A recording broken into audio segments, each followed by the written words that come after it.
Oh, hi, everybody. Ezra Levant here. Pleasure to see you again. I was here last night till after 9 p.m. co-hosting our live stream on the Quebec provincial election with our friend Alexa Lavoie, who was in Quebec at the headquarters of Eric Duham's Parti Conservateur de Quebec.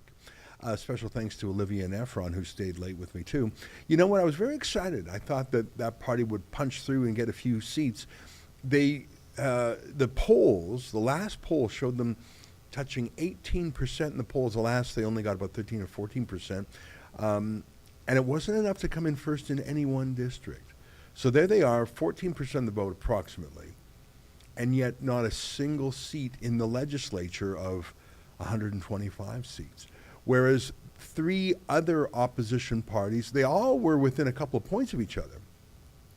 They were all 10, 11, 12, 13, 14% or so. And one got 0, one got, I think, 2 or 3, one got like 14 or something. And it goes to our first past the post system. And the CAQ, the Coalition Avenir Quebec, the incumbent government of Francois Legault, got, in the end, about 40%. What's the actual percent? 41%. Okay, so that's a strong showing. I mean, like I say, the opposition parties each got about 13, 14%. But with that 41% of the vote, they got a massive raw majority of seats, because if you're at 41% and your opponent split it 4 ways, you're going to come in first, coming up the middle in almost anywhere. And I'm a little frustrated by that. And I saw a series of tweets today by Eric Duhem, the leader of the New Quebec Conservative Party, and he couldn't contain the fact that he was disappointed, but he did point out, look, that party didn't even exist in any real sense 2 years ago. It had so much of the energy, so much of the media attention, said so much of the discussion, and actually in terms of party memberships, it's the largest party in the province. And I know he would have liked to have broken through, and boy, I sure would have too, but he's not going anywhere. He's going to stay and fight. And I think that he proved himself, and I think he proved to the party that he's a contender. And hopefully, when people tire of Francois Legault, which I expect they will, that they will look to Eric as a potential successor. I certainly hope so. But congratulations to him on a great campaign. I allowed my hopes to get out of hand because that last poll, I wanted so badly to believe it. Had Duhem got 18%, as the last poll suggested, he probably would have punched through in a few ridings. Alas, he did not.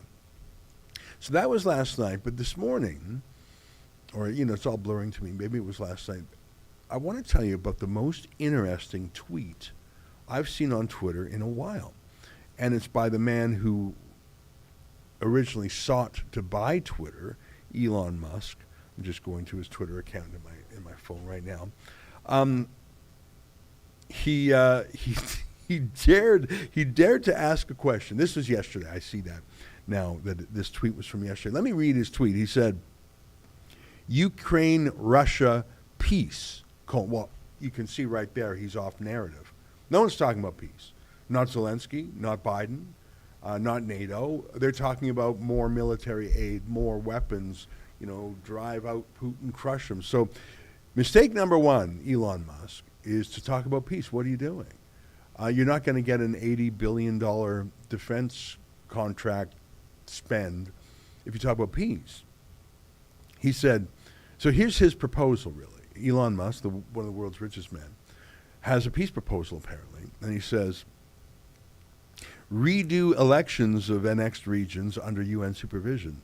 Russia leaves if that is the will of the people. Crimea, formerly part of Russia, as it has been since 1783 until Khrushchev's mistake. Water supply to Crimea assured. Ukraine remains neutral.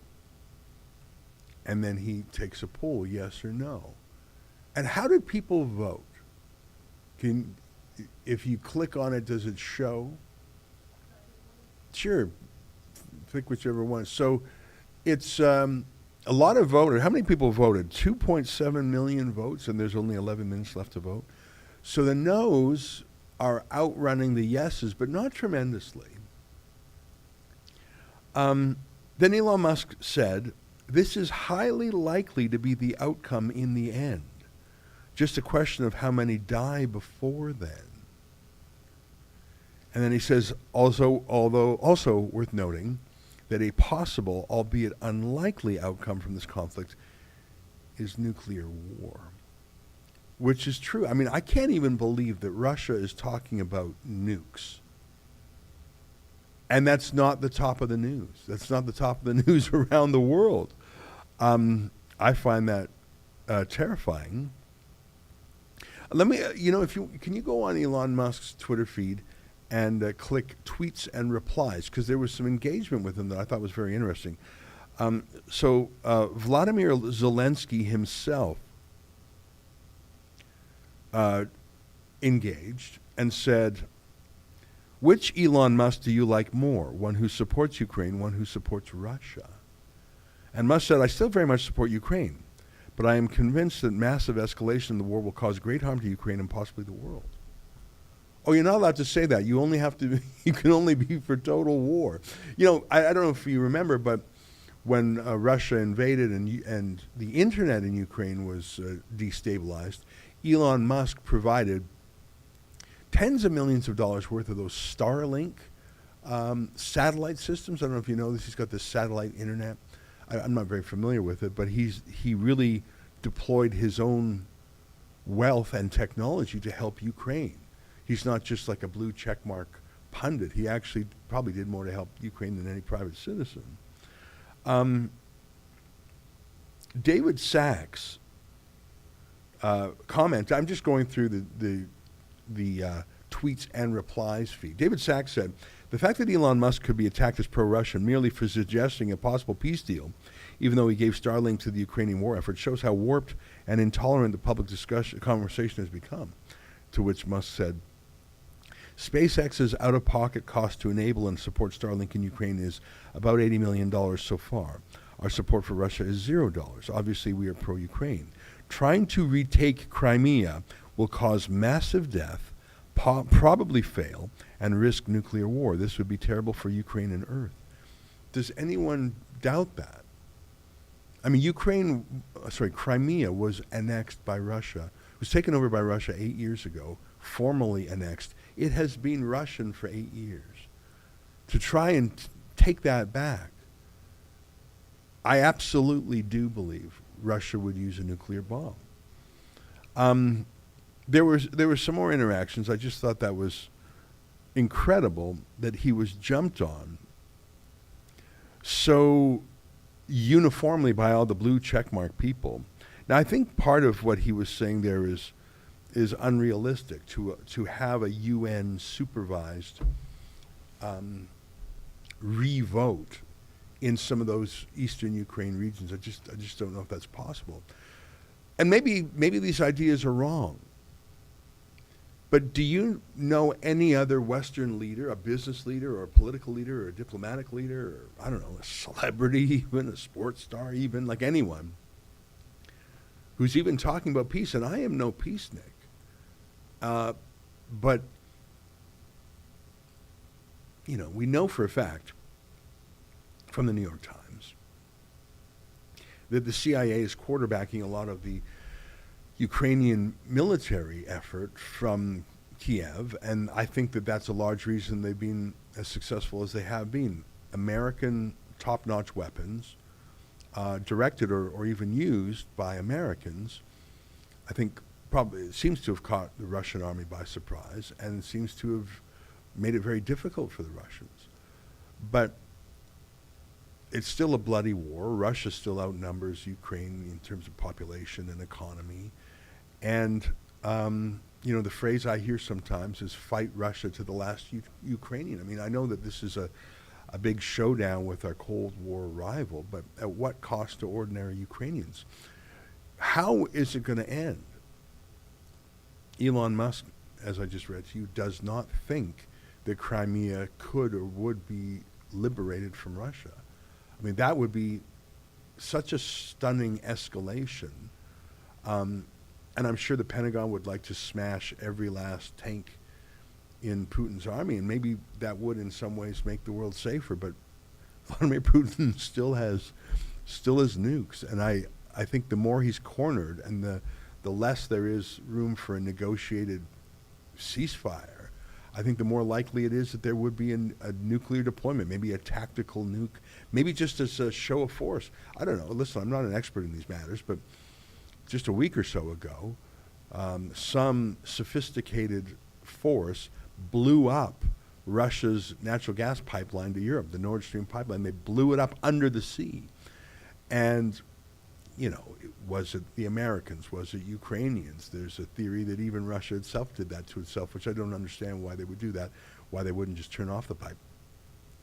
But that's such a strategic escalation to blow up a $20 billion pipeline or whatever it is. Why wouldn't Russia have a tit for tat and detonate a tactical nuke somewhere, even just as a demonstration of force and resolve? This is not going in the right direction. But I read probably 50 responses to Elon Musk, and all the official people they're unanimous that Elon Musk might be rich and he might be smart, but they all say he doesn't know what he's doing. And maybe they're right. You can't know everything about everything, and of course he's not privy to top secret things. But shouldn't there be some discussions about diplomacy and peace? Now, is Elon Musk crazy for saying there should be a negotiated outcome? Well, I don't know. Let me show you what Henry Kissinger himself said. Now, I'm not a big fan of Kissinger. I think I don't know if, on the balance, he's been good for the world or bad. I know he's despised by many quarters as being a warmonger and a brutal force. He's got to be in his 90s now. I mean, he advised presidents going back to Kennedy and Nixon. I think there were some things he did that were of great benefit to the world, other things maybe not so much. But here's what Kissinger said. Kissinger says Ukraine should cede territory to Russia to end war. Here, let me read just a little bit of it. Former U.S. Secretary of State Henry Kissinger said Monday that Ukraine should cede territory to Russia to help end the invasion, suggesting a position that a vast majority of Ukrainians are against as the war enters its fourth month. Speaking at a conference of the World Economic Forum, of course, in Davos, Switzerland, Kissinger urged the United States and the West to not seek an embarrassing defeat for Russia and Ukraine, warning it could worsen Europe's long-term stability. After saying that Western countries should remember Russia's importance to Europe and not get swept up in the mood of the moment, Kissinger also pushed for the West to force Ukraine into accepting negotiations with a status quo ante, which means the previous state of affairs.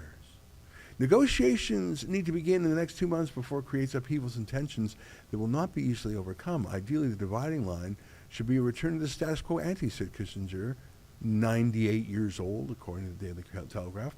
Pursuing the war beyond that point would not be about the freedom of Ukraine, but a new war against Russia itself. I think that's pretty obvious. The status quo ante mentioned by Kissinger, who was Secretary of State to President Richard M. Nixon and Gerald Ford, refers to restoring a situation in which Russia formally controlled Crimea and informally controlled Russia's two easternmost regions of Luhansk and Donetsk. Ukrainian President Volodymyr Zelensky has emphasized that part of his conditions for entering peace talks with Russia would include a restoration of pre-invasion borders. Okay, so is Henry Kissinger, who is really the essential American diplomat for 60 years, is he now some Putin shill because he says we got to cool things down there? And that story, what's the date on that? That was a few months back. I think that was May. That was in May. So we're June, July, August, September, October. We're 4.5 months in the future now. And was Kissinger right when he predicted other side effects or consequences ranging from, I don't know, the blockade of wheat or natural gas or oil or blowing up a pipeline? How's your inflation doing? So that's Henry Kissinger.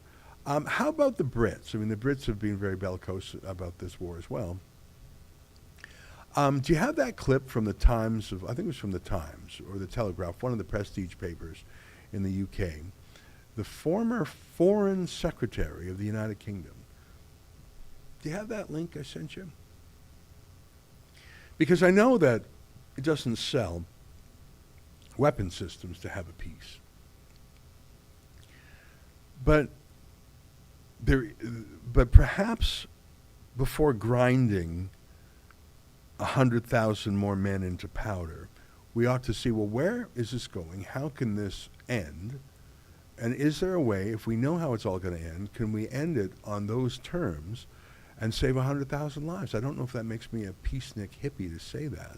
I have no skin in the game. I mean, 120 years ago, my family did come from Dnipro in Ukraine, but I regard myself as a Canadian. I've never been there, and I don't feel a connection to their president, Vladimir Zelensky, nor do I feel a connection to Putin. I see those both as faraway lands.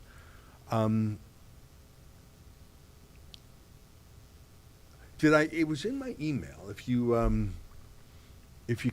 click on that link, that Google link, and then click on the first one, it should take you to. It's just a letter from the former Foreign Secretary of the UK. Yeah. Can you pump that up as big as you can so I can read it from here? Letter. Remember Kissinger's advice to the Ukrainians. So let's scroll down a little bit and just. In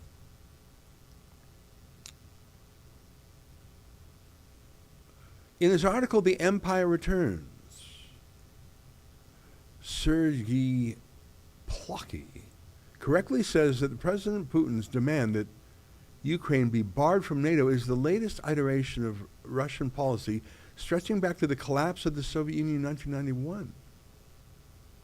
This is in the Financial Times. NATO governments have rightly said they are willing to address Russia's security concerns, but then say in the same breath that Russia has no legitimate security concerns because NATO is a purely defensive alliance. Whether we like it or not, a NATO that now borders Russia and could in future border even more of Russia is seen by Russia as a security concern. Who is this Putin shill that I'm reading? Who is this double agent? Keep going. I'm going to keep reading because I'm going to read this and I'm going to show you who signed it. In 2014, Henry Kissinger wrote in the Washington Post that internationally Ukraine should pursue a posture comparable to that of Finland. That nation leaves no doubt about its fierce independence, cooperates with the West in most fields, but carefully avoids institutional hostility to Russia. A permanent Finlandization of Ukraine would be unrealistic, but it should be possible for NATO, in close association with Ukraine, to put forward detailed proposals to negotiate a new treaty with Russia that engenders no institutional hostility. This would cover the verifiable withdrawal of nuclear-capable missiles, detailed military confidence-building measures, limiting numbers and demarcating deployment, and international agreement on presently contested borders between Russia and Ukraine. And who's it signed by?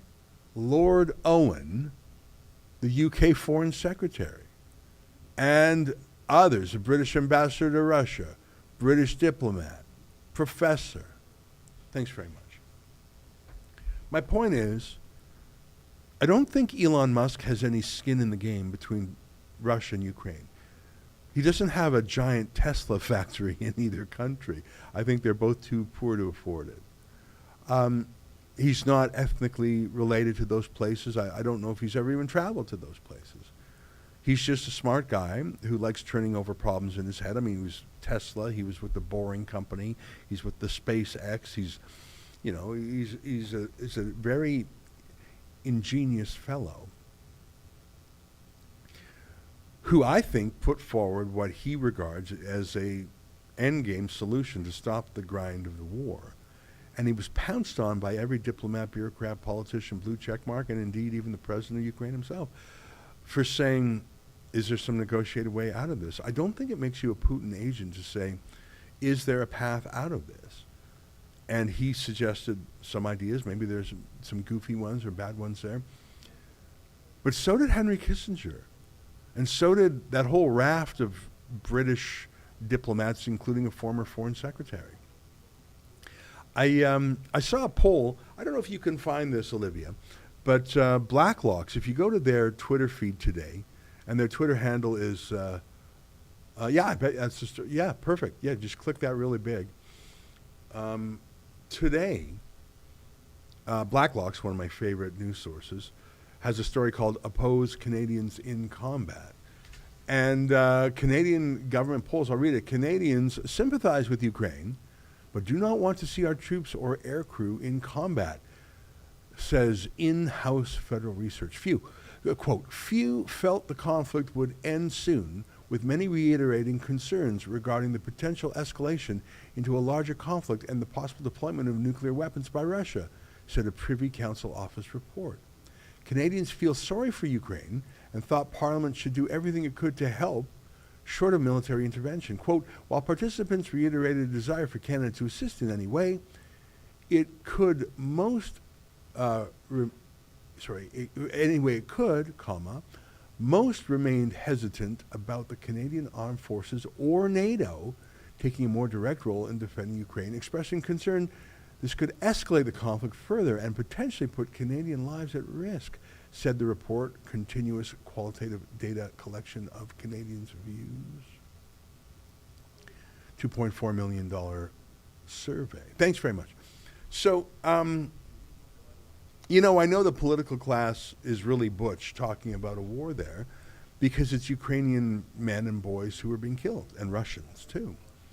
But you can see the Canadians, although they're sympathetic, don't want to die. And Elon Musk, I think, has proved he's probably done more for Ukraine than any other private citizen, $80 million worth of free internet.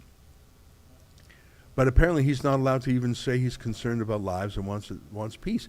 Where's the money in peace, I guess?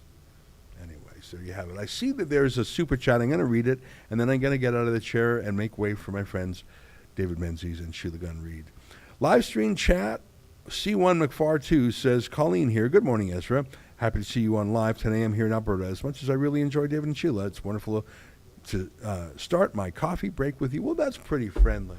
Thanks for saying that. You know, I missed doing these daily live streams, so I try and jump in for 20 or 25 minutes. I am going to wrap up there. I wanted to talk about Elon Musk on Twitter in Ukraine because, you know, I think he's a kind of public intellectual. He's not just a technical, brainy guy or a really rich guy. I think he's a genuine public intellectual who thinks about the world and cares about the world, and is a contrarian. To do what he's done, of course, you've got to be a contrarian. And I think the way he was dismissed out of hand was shocking, but not surprising. It showed just how obsessed with not peace, but with war. There's a lot of folks who do well in war. And I agree with Elon Musk that the invasion was wrong. But how many Ukrainians are going to die before the war is over? Or is it just going to ground everyone, just more people for the meat grinder? I think Elon Musk raises questions, and just shouting at him, and by the way, is not an answer. Maybe there's a good answer, and I look forward to hearing it. But I haven't seen it so far. All right, folks, I'm going to roll a commercial now and get out of the chair. And when we come back from commercial, David Menzies will be sitting right here, and Sheila holding the fort out west. I'll talk to you tomorrow. It's the values. You look at Western values in Western society, and these are values we could all relate to, but they're old world values of grit and community and perseverance. It's a place where you can make a living with your back and your hands and a little bit of hard work. And it's a place of opportunity. And I think as Albertans, we're fiercely protective of that. The world's energy crisis has been grabbing newspaper headlines. In a nutshell, we're running short of petroleum resources and the prices are zooming upwards. My colleagues in the government and I have come reluctantly to believe that the price of oil in Canada must go up. This was Alberta. Origin of the Alberta separatist movement begins with the election of Pierre Trudeau as Prime Minister. It was a deliberate and malicious targeting of the West, which suited Pierre Trudeau just fine, just like it suits Justin Trudeau just fine. Sunny ways, my friends. Blackface. There is an actual hostile government towards Alberta. Why did your dad give everyone in West Western Canada the middle finger. Really, in politics, you do have to make big decisions, and whenever you make big decisions, there's going to be people who agree with it and people who don't disagree with it. Plenty of people want to leave this country. It's not the kind of idea you'd expect to hear from someone who wants to win power and hold power. It is a radical idea. And you would normalize the discussion. And so maybe Alberta wouldn't have to go, because maybe the rest of the country and the rest of the world would say, whoa, don't go. Will you accept these changes instead? That's what happened for Quebec. There's no maple leafs west of the Manitoba border.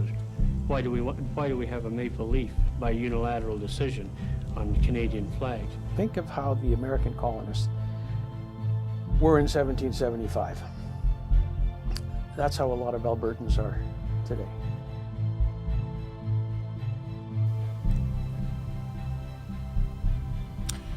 Good afternoon, ladies and gentlemen. Welcome to the Rebel News live stream on this, a Tuesday, October 4th, 2022. Big thank you to Ezra Levent for warming up the crowd. As for me, well, I'm David Menzies, and my co-host, well, let me tell you a little bit about my co-host. Folks, do you know that today is National Cinnamon Buns Day? And my co-host has the very best cinnamon buns west of Winnipeg, east of Vancouver, north of Antarctica, and south of the moon, baby. She is the she-devil with a sword. She is the Khaleesi of northern Alberta. She is Sheila Gunn Reid. How you doing there, Sheila? David, I'm great, and you are actually right. You are actually right for once. I know you're a great cook. I am a domestic engineer. Is that what we'll call it? Oh, okay then. You know, you being a birthing person, I don't want to stereotype you, but you know, folks, true story.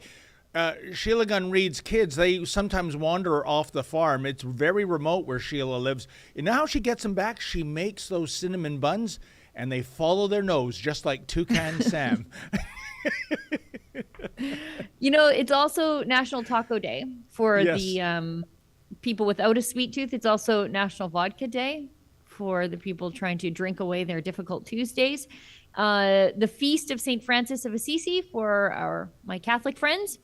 Also, it's National Improve Your Office Day, and this is quite ironic because, or maybe ironic's the wrong word, fitting, because I told my son that he could have this desk in here if he meets me at IKEA and follows me home and puts it in my Jeep and then puts it together when we get home. He can have this desk that I'm at right now. So that's what I'm doing later on tonight. Well, maybe since it is National Vodka Day, you've got to bribe your son. I don't know if he's of age, Giving him a free desk. With some vodka, right?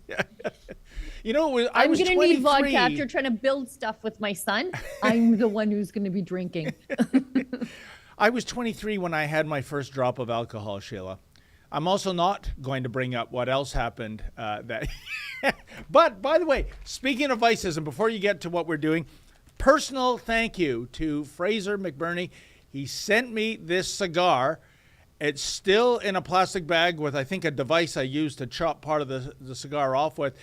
Folks, I have never smoked anything in my life, a cigarette, a cigar, a pipe, or even that wacky tobacco that the young ones smoke these days and make the city streets smell like there's a skunk convention going on. Here's my question. Do I break my tobacco virginity and light up this cigar? Or do I remain chaste and keep my non-tobacco streak alive? I'm going to put it to the viewers. And if you turn me into an addict, shame on you. There you go. Sheila? I don't know what to do with that. Oh, I should tell everybody what we're doing here. And I cannot go all that late today because I have my next interview for my weekly show. It's booked right after, like at 11:15 my time. So I can't go too long. So at least we have a half an hour left. We should get to the 3 topics that we have in the headlines. Anyways, if you want to get involved in the show, head on over to Rumble or Odyssey. Leave us a paid chat on Odyssey. It's called Hyper Chat. On Rumble, it's called the Rumble Rant. It's over $5. We'll read it on air because, as you know, all of a sudden now our timelines are tight. So while we appreciate every little bit that you donate to us, because we know you're making the choice as opposed to what Justin Trudeau does and just robs from your pocket to give it to the CBC, we appreciate that you're making the choice to support us. We'll show your $1 to $4 chat on air. You'll see it at the bottom of the screen, but we'll read the $5 plus ones and do our best to address your query, question, comment, or story idea. Okay, that's that. Yeah, I love that line, Sheila, of Justin Trudeau doing the robbing. It reminds me of that Monty Python sketch when they did their take on Robin Hood, who got it all wrong, and they had a song that went with it. Robs from the poor, gives to the rich, stupid bitch, right? So that's basically Justin Trudeau robbing from common Canadians and giving to multi-billion-dollar, well, actually not really multi-billion-dollar media conglomerates anymore with the bottom line the way it is, and Global News allegedly on the brink with its cap out. We need more. But it is a little rich, isn't it, Sheila? They pay a journalist over there to do TikTok. That's all she does. She just does TikTok videos in front of a green screen and does this for like 30 seconds, and like that. You're paying somebody to do that? Yeah. Like I have a 16-year-old. And then they do that just cause. No, you're 100% right. It's all about her. She goes to a tattoo shop somewhere in the world. Look at me getting my tattoo on TikTok. Here's my arm jabbed. Why does Rachel Crymore have this, I don't know, fetish where she has to take her blouse off before making a news report? By the way, next time she gets an interview with Justin Trudeau, that would be really good strategy, because Blackface McGroper, he kind of gets cuddly with female journalists even when they're fully clothed. Ask Rose Knight about that. But yeah, maybe this is her way of advertising. Hi, Justin. I'm available.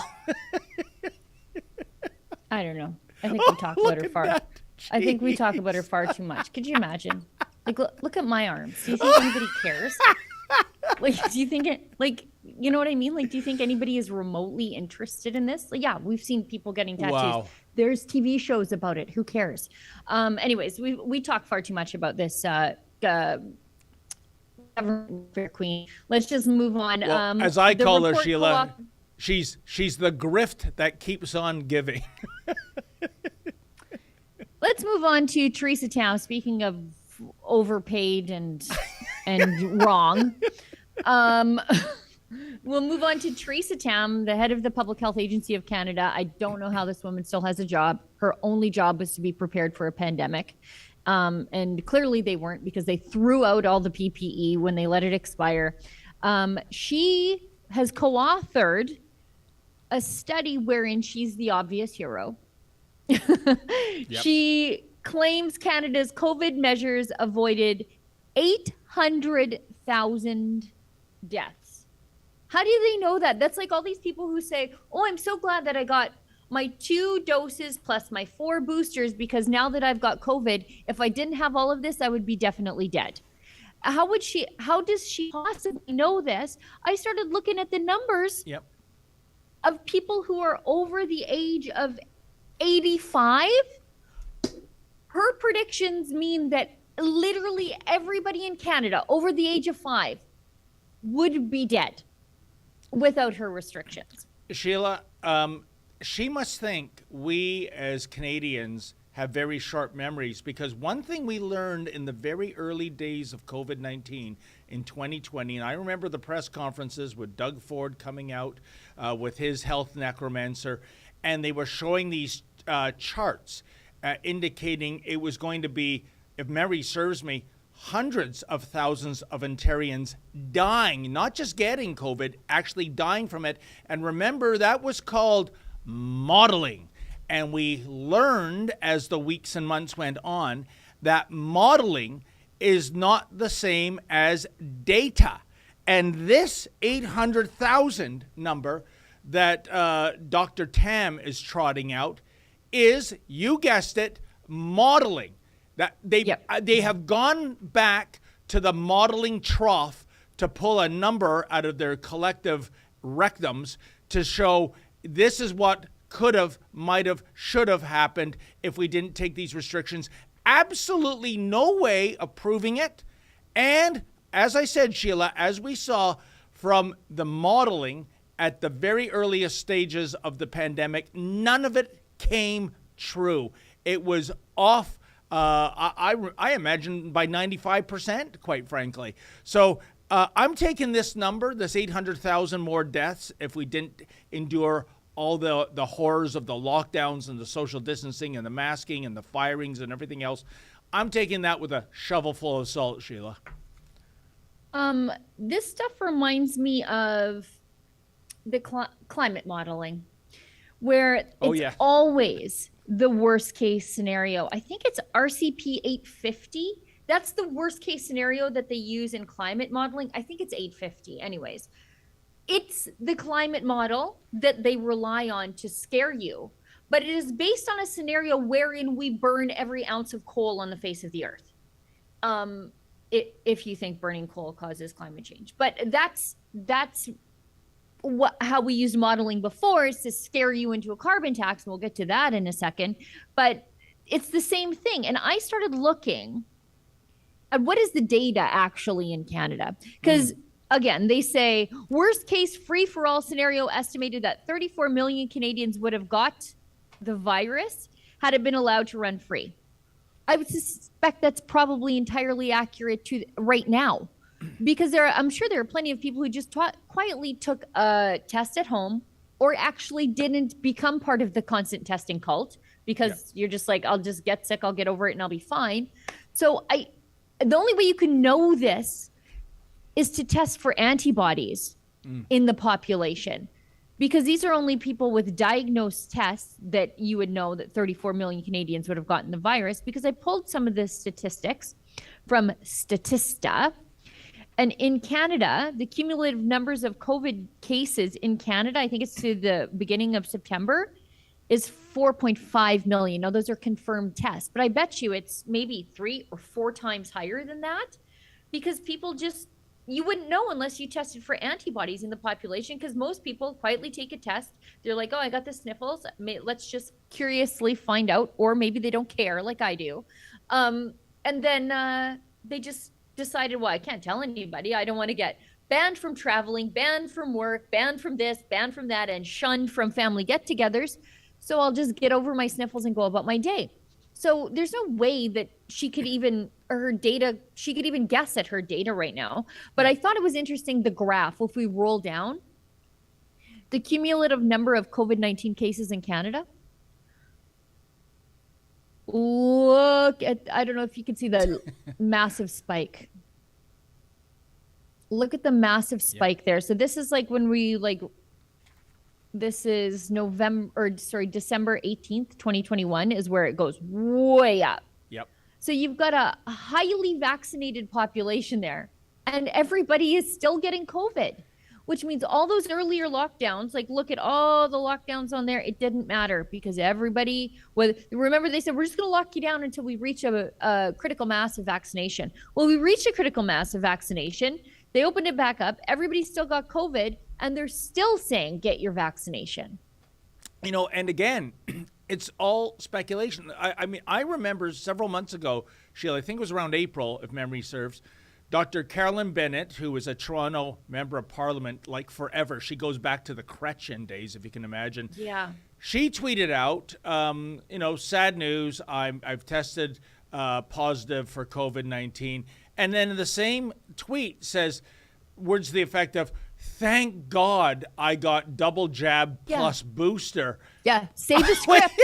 Say the script. They all say the script. And they're like, oh, thank goodness I got this thing that didn't work the first 4 times. Boy, I'm so grateful. Yeah. It's like...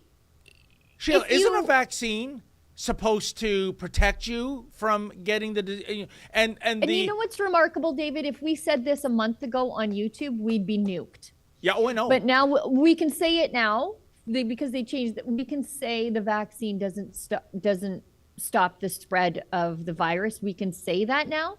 But if we were right all along, but if we said it a month ago, we would have had our YouTube channel killed. And I'm sure Pfizer and Johnson & Johnson and Moderna and Sputnik and all the rest are so gleeful that this can potentially be a once every 6 months or even a once every 3 months top-up shot. Wow, that's just incredible. But, you know, could you imagine, David, sorry, just for a second here. My husband is having this problem this week because he can't get the remote, I call it the remote control for his big toy in the driveway, his big expensive pickup truck. He can't get it to work. He can't turn his Jeep or his truck on from afar, his Longhorn. So he's back and forth with Dodge all week. And I'm like, isn't it interesting? You spent well over $100,000 on this thing and you can't get one of the reasons you bought it to work. I said, don't you feel very dissatisfied with this? But look at Pfizer and Moderna. They have this thing I was that wondering doesn't where you were work. going with this. They have this thing that doesn't work. I know. People just keep buying it, and you have these politicians saying how grateful they are that it didn't work. Like, it's this huge marketing program. But if anything else that you purchased in your life didn't work, you'd be angry about it. But you're just being gaslit by the TV, politicians, social media into being grateful that this thing totally failed. You know, it reminds me, Sheila, there was a movie in the 80s, not that funny. It was called The Money Pit. I think Tom Hanks was the star, if memory serves. And it was about a couple buying in New England this mansion, but it was a wreck. It was a total fixer-up. And they had all the contractors come in, you know, the carpenters, the plumbers, the electricians.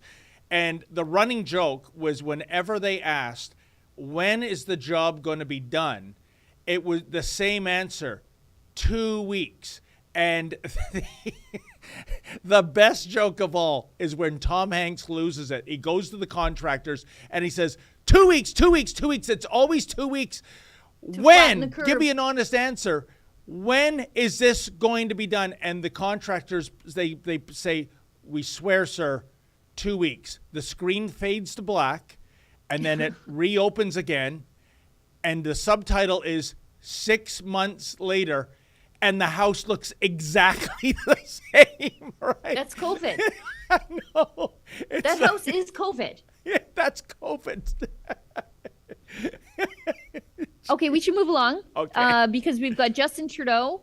He says he's going to testify at the inquiry into the Freedom Convoy response. So we're calling this the Trucker Commission, but it is the inquiry into the use of the Emergencies Act to euthanize a peaceful street party protest in the nation's capital, organized in part by Tamara Leach, who was imprisoned for up to 50 days for her participation in the convoy on mischief charges, which if she is fully convicted of everything and they throw the book at her, she would never see the inside of a jail cell.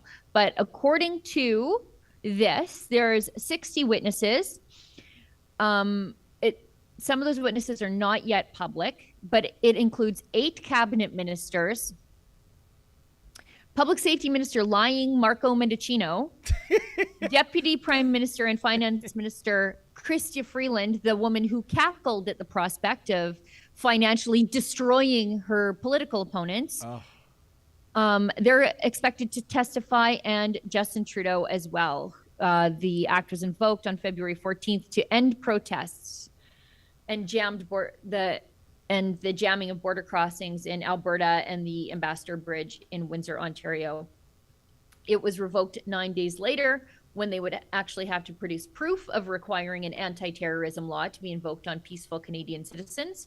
And police dismantled the protests and levied charges, and people's private financial information was shared with their banks and lenders, credit institutions, all because they were guilty of wrongthink. And this is something that you see happening from time to time in Cuba, in Venezuela. Our American friends were rightfully outraged because your money is your free speech there. And if you throw money behind certain protests, that's just you exercising your ability to speak freely when you can't be there holding a sign. But in Canada, that'll get you, in Tamara Leach's case, thrown in jail for 50 days, Pastor Art Poloski, also 50 days in jail, and people having their assets seized, their businesses prevented, their vehicles towed. And what's the worst that happened? They cleaned up the streets. They had a party, bouncy castles, hot tubs. It's just outrageous that this is what our government did. And I think this whole effort is going to be an exercise in the Liberals attempting to rewrite history. Yes. And it is incumbent on independent journalists in this country to not let that happen. This is going to be one of the most important accountability moments for these Liberals, I think even more so than an election, because outside of the GTA, we don't have very much say in what happens in Canadian elections. This is our moment to hold these monsters accountable to what they did to our fellow citizens. Yeah, the independent media will hold them accountable. I can hardly wait to see how the lamestream media, Sheila, they're going to be holding the independent media to account. That's what they're going to do on right. behalf of the government. I mean, I wonder what kind of hard-hitting questions CTV's Evan Solomon is going to come up with. Oh, sorry, this just in. Is he already on the payroll of Gerald Butts, Sheila, or are there some more dots to?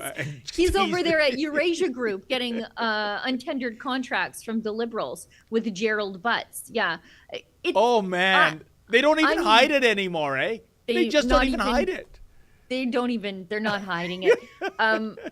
I also wonder how many of these monsters, as I'll call them, are going to come down with COVID in the days before they're forced to testify. Oh, I never thought about that. And quite frequently, these witnesses don't know what the question askers do know. Yeah. They don't know what sort of documents, for example, the lawyers from the Democracy Fund have in their hands by which to impugn these liars. So I'm curious as to how many are going to use that secret escape hatch known as COVID. Justin Trudeau uses it all the time. You know that Justin Trudeau is right now praying to God that during that period, some dignitary passes away like Queen Elizabeth last month, Sheila, so he can bugger off and say, can't make it, got to go to a state funeral. Right? Yeah, gotta go warble a tune at a state funeral. You know that's what he's hoping and praying for. But and Sheila, we should tell the folks, we plan to have a all hands on deck moment there, don't we? We're going to be there en masse. I'm not sure exactly who will be attending, but it will be several Rebel reporters and cameramen. And because this is big. You know, they are under oath. Not that they're beyond lying. You mentioned Minister Marco Pinocchio. I mean, Mendocino. And so I... Pardon me? Backdating documents. Oh, I wouldn't doubt it. Today. We'll talk about that in a second. We're all going to be there. I don't think we're ready to quite the extent of our plans, but we are going to, as many of us as possible, be there en masse. We're putting together a plan because just like with the convoy, we are going to actually be on the ground talking to the people. Those witnesses are going to have to run the gauntlet of Rebel journalists before they're scot-free of their day of accountability. And I think people have come to trust us on this story. Yep. And so it must continue. Well, with Pinocchio there, Sheila, the one question I hope he is asked is simply this. Name one law enforcement agency that asked you to invoke the Emergencies Act. He has never released that information. The obvious ones, the RCMP, the Ottawa Police Service, they said, nope, not us. So who was it? Oh, maybe it might be the Chinese police that are right now in 2 police stations in Markham and 1 in Toronto, folks. By the way, we'll have a story coming out on that, I think even later today. Because, you know, Justin Trudeau has that admiration for the basic dictatorship of China in terms of getting things done. Maybe the Beijing police told Marco Mendocino, you know what, back home, this is how we do it. And they said, hey, great idea. Hard to give those CCP cops a hard time spying on Chinese expats who fled to Canada when Justin Trudeau does the same sort of spying on his political dissidents here in Canada. It's hard to take the moral high ground there, isn't it? If you're a liberal, pot meet kettle, kettle meet pot. Unbelievable, but that's very exciting. And Sheila, we have to take a little commercial break to hopefully pay the bills, because we aren't at the taxpayer trough like Rachel Crymore and company. So check out this ad, and we'll be right back, folks. My mug? I know. It's pretty cool. So is this hoodie I got on, and you could have it on too if you check out our special website at rebelnewsstore.com. That's where you can see Freedom Focus hoodies that we have for you, beanies, cell phone cases, you name it, all while supporting our journalism, where we fight to bring you the other side of the story, as opposed to, being forced by the Trudeau government to fund leftist media out of your taxes. The truth is, without you and your generosity, there is no Rebel News. So again, if you like the reports that we bring you and that we also fight for freedoms in Canada, please consider doing some shopping, picking up some swag at rebelnewsstore.com. We appreciate your support. Drea looking sharp with all that Rebel News swag, and you can have it too, folks. So, Sheila, looks like the climate's back in the news. By the way, is it the climate emergency or the climate crisis or the climate catastrophe? I know this is a Greta Thunberg tee-up to how dare you, but those terms are always used interchangeably. I just want to know what the current politically correct term is for, I don't know, bad weather.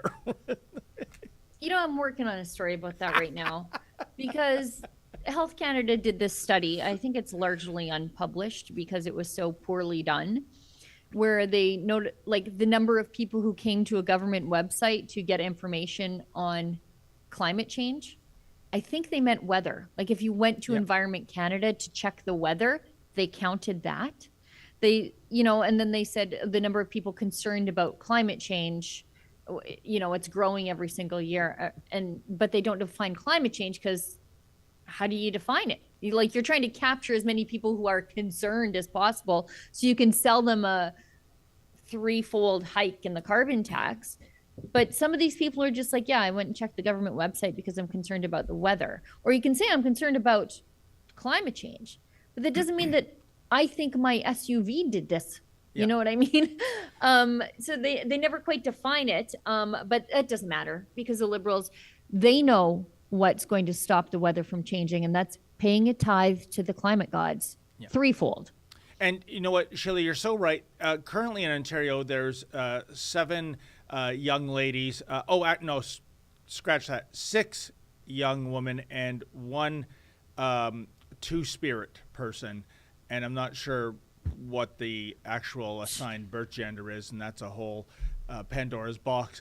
Anyways, they've got a lawsuit against the Ontario government, and I saw that. We covered it on September 11th. And what was astonishing, Sheila, is one of the plaintiffs, I believe she's 15 years old, can't remember her name, it's not important, it's a no-hoper anyways, this lawsuit, but her justification for getting involved with this lawsuit regarding climate change against the Ontario government for the province not doing enough, and it was reported earnestly in the Toronto Star by their climate change reporter. Yeah, they have a beat called climate change.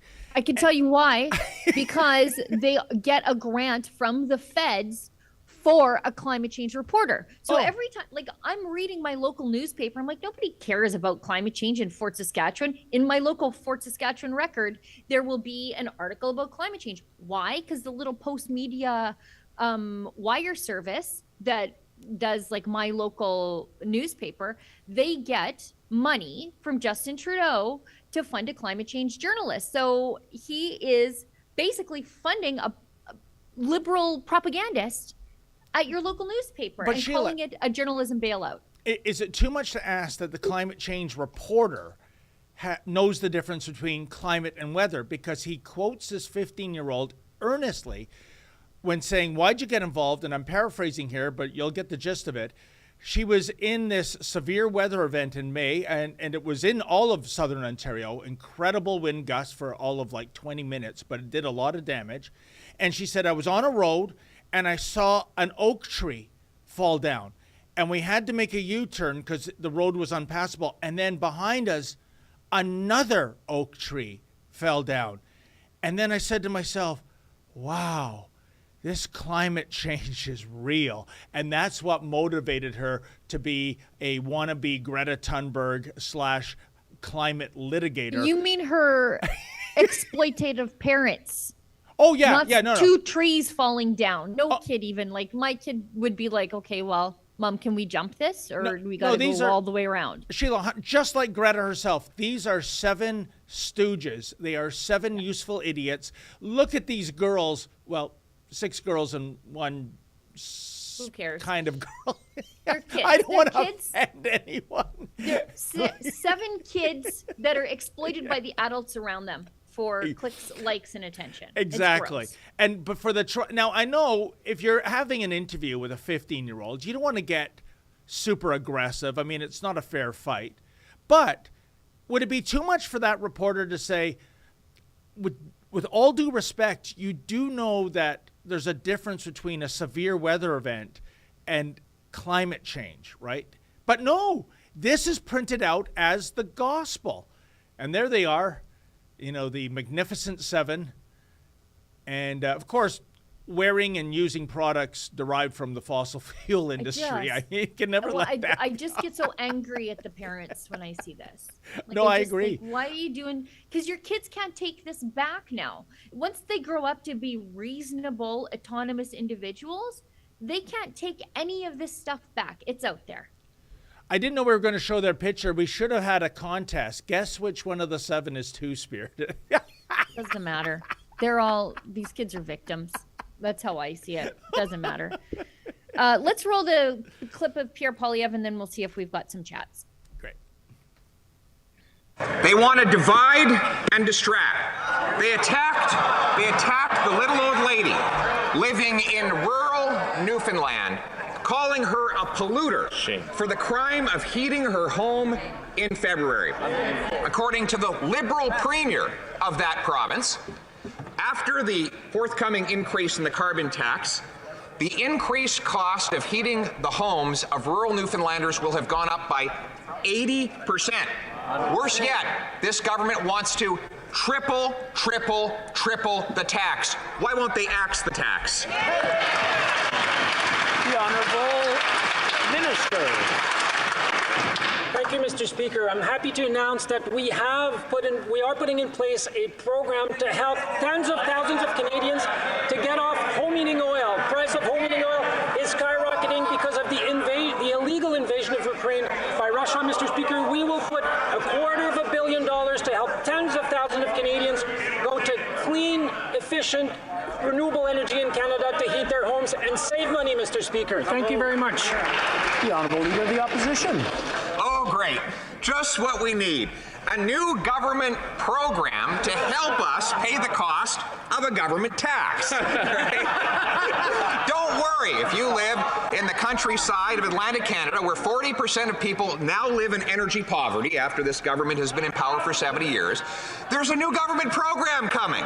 So you need not worry about freezing in the dark as this new tax comes in. That's what they want people to believe. Canadians are not stupid. Canadians are not polluters. They have to heat their homes and travel in a big cold country. Will this government cancel its plan to triple? The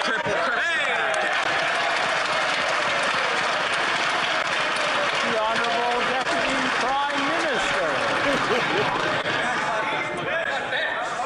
Mr. Speaker, Canadians understand that climate change is real.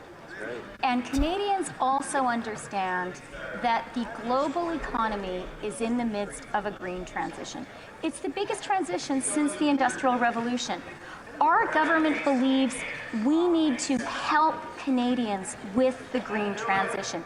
We need to help Canadian companies like our auto manufacturers, and we need to help Canadian families like those families in Atlantic Canada, which want to get off home heating oil. We're going to help Canadians with climate action because that's the right thing to do. You know, Sheila, forget She's about green. Let's talk insufferable. about the color blue. And I just want to personally thank Minister Freeland for wearing a blue ensemble. That way, in case she has a wardrobe malfunction and we have to blue dot her crotch area, it'll just blend in with the rest of the dress. She's so insufferable the way she just talks down to everybody. Like, you're stupid for not thinking the same things she does. Yeah. Canadians, no. I can't take it. And Guilbeault, and I know, look, I've got unruly hair, so take this for what it is. But are he and Dina Hinshaw going to the same hairdresser? Hey, With the, like, forget bad bangs? Oh, Sheila, forget about hair. Let's talk about something more tangible, i.e. his criminal record. I think it's a little rich that this guy is a convicted, convict. Now he's the wise old uncle. He's giving us words to live by. I mean, isn't it typical that Trudeau, who has all the time in the world for dictatorships like China and Iran, and has all the money in the world for terrorists like our homegrown Al-Qaeda terrorist, Omar Khadr, he just can't stay away from the people you should be staying away from. That is people in dictatorships, terrorists, and criminals like Guilbeault. Oh no, you fail upward in the Liberal Party of Canada, don't you, Sheila? You know what I think is interesting? I was doing some poking around on Guilbeault's incident, wherein he scaled the CN Tower and unrolled this banner. It said like Bush and Canada climate killers or something. That was like 21 years ago, and we're still going. We didn't kill anything yet. Anyway, he was instantly granted bail. Do you know what his charge was? I can't remember, Sheila.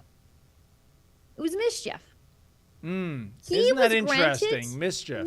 bail instantly on mischief, and he was supposed to stay away from the CN Tower and banned from climbing the exterior of any man-made structure in Canada. So I guess no real-life Batman or no real-life Spider-Man for him. But he that's how Justin Trudeau treats people convicted of protest mischief. Yeah. When they agree with him, they get a position in cabinet. But when they disagree with him and didn't actually cause any danger to any rescue teams like Guilbeault did, you end up in jail for 50 days. And Sheila, look at that headline. Was that taken from CBC? And yes, it was. Activists. Yeah, of course. Activists who scaled CN Tower given bail. Meanwhile, the trucker convoy, well, how were they often described? Domestic extremists. Seditionists. They call them seditionists. Yeah. So how does CBC decide who gets the activist moniker and who does not? Isn't it amazing? What do you mean, how do they decide? Do they like Justin Trudeau or not? Exactly. If you like Justin Trudeau, you're an activist. If you don't like Justin Trudeau, you're a seditionist rioter. Sheila, golly, I was asking it in a rhetorical fashion. I know. Okay, let's get to some of these chats. Yes, because you got to go. I do have to go. My day is it's a real packed sausage. Sheila Gunn Reid is the hardest working birthing person journalist in Canada, folks. Thank you, David. Annalisa in 1964 gives us $20. Holy cow, Annalisa. Thank you. Thank Good you. to see you again. Good morning. Great to see you together. Sheila, can you tell my sweet Menzies that he's looking hot stuff and sweet like honey? Oh, wow. Thanks. I'm never going to get tired of hearing that. And I ask you this, Annalisa, where were you in high school? I never got that kind of reception back then. Oh, if they could only see me now, Sheila Gunn Reid. What would they do if they could see you now, David? Well, they'd probably say he's still a loser and we're still going to shut him. Just teasing. G. Melinda, G60, $5. Trudeau encouraged me to take my money out of the bank down here in Texas. Wow. Yeah. Fraser McBurney, $5. Nothing beats a porterhouse steak and a single malt scotch topped off with a fine cigar and watching one of your old time movies. Note the cigar is already clipped to smoke, so it's ready to go. So And you there need it to is. get some scotch that hasn't been stolen from you by the LCBO. Yes. And then you have to get a steak, preferably from Alberta, and then watch one of your ridiculous old movies that you think everybody knows about and enjoy yourself. Have a nice night. Fraser, I know nothing about cigars. So is this a good cigar or, I mean, I know they can get quite expensive. It's not from Cuba, Sheila. I just saw the label. It's from Nicaragua, which could be Brampton these days under Patrick Brown. Yeah, but so crooked. and it's not one of But those. at least it's not a commie cigar, so that's good. That's true. So and I wonder, could this be a caper? Could this be a trap, Sheila? Is this one of these exploding It's gonna cigars? explode. Thank you, Fraser. It's gonna explode and your tie is gonna twirl around. Alrighty. From Fraser, $5. I heard that there are 3 communist Chinese police stations in Canada to police Chinese Canadians here in Canada. Can this be true? Stay tuned. David found one, I believe. We went and for a checked it house out. call at one in Markham, and they were either not home when we knocked on the door, or they refused to answer it. They're working out of allegedly a company called, or an association called, and I'm going to be very careful to pronounce this, the Canada-Toronto Fucking Business Association. You can Google it, and if I've mispronounced it, well, I guess something got lost in translation. But we did go there. That was super camera woman Isabel and I, and we tried to get answers. And by the way, that's not a one-off. Well, it is a one-off report, but it's one of many to come. We've been in touch with the Toronto Police Service, York Regional Police. They passed the ball on to the RCMP and Interpol Canada. We've reached out to them. It's been radio silence. This is shocking. If there is indeed a valid case for police from Beijing to be in the Greater Toronto Area, make it. But don't ignore the questions. We do have a right to know. Wouldn't you say, Sheila? Yeah, but this is reminiscent of like China does this. Yeah. Not only do they just sort of plop CCP infrastructure over top of your country, knowing that your government is busy kissing their butt because you're so economically tied to them, right? So they do this with the Belt and Road Initiative. They're basically building a Silk Road all over the world, infrastructure in all these different countries to benefit the Chinese economy. And the countries are just letting it happen. And so why wouldn't they have police forces here? They're already building. They're expanding their empire without actually taking over the country physically. It's very, very sinister. And as I understand it, Sheila, and we have to check this out, but allegedly these police officers from China do not have the power to arrest or detain. But you know what? They don't need it. They're surveilling. Oh, yeah. And here is sort of how the conversation goes. Mr. Chan, we were online. We saw some things that you said. We strongly recommend you get on a plane back to China. By the way, back in China, speaking of the home country, we understand you have relatives there. We understand you have a little business there. So it's coercion and intimidation tactics. That's their weapon, Sheila. Yeah, I've seen this firsthand at the Huawei princess trial or her extradition hearings. The Uyghurs there that were protesting the potential release of Meng Wanzhou, who was arrested in Vancouver on an American warrant for fraud and other things. The Huawei officials and the consulate officials would all come dressed in their black clothes and they lean on the wall outside the courthouse. And they would stare at the Uyghur protesters who were saying, do not release this woman. They wanted to use this as a flashpoint to tell the world what Huawei does on behalf of the CCP with their facial recognitions. They're the high-tech spy agency of the CCP. They're the tech arm of it. They developed this facial recognition software that can recognize the ethnic traits of a Uyghur on the street. to snatch them up and stick them in a re-education camp or a concentration camp or a work camp. And so they were there protesting, and the Uyghurs there, even though they were outside, and this was sort of at the very beginning of the pandemic, they were all wearing masks, or they were making sure their faces were covered because they didn't want the Huawei and consulate officials to see their faces. And I said, are you scared? And they said, not for us, but they will recognize us. They won't grab us, but they will go home and get our families. But they will call Sheila, back to China. They will get our families.